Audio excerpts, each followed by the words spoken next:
کیا آپ جانتے ہیں کہ امریکی تاریخ کا سب سے بڑا جھوٹا قاتل موت کی سزا سے کیسے بچ گیا؟ ہنری لی لوکس نے 600 سے زیادہ قتل کا اعتراف کیا، لیکن حقیقت میں صرف 3 سے 11 لوگوں کو مارا تھا۔ ٹیکساس کی جیل میں بیٹھ کر اس نے پولیس کو ایسی تفصیلات دیں کہ ہزاروں پرانے کیسز بند کر دیے گئے۔ لوکس کی چال بہت چالاک تھی۔ وہ جاسوسوں سے کیس فائلیں پڑھتا، پھر جرم کی جگہ کی تفصیلات اپنے جھوٹے اعترافات میں شامل کرتا۔ بدلے میں اسے سٹک ڈنر، رنگین ٹی وی اور ایئر کنڈیشنر ملتا تھا۔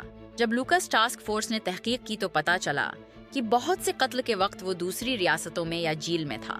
پولیس نے صرف اپنی کارکردگی بہتر دکھانے کے لیے اس کا استعمال کیا تھا۔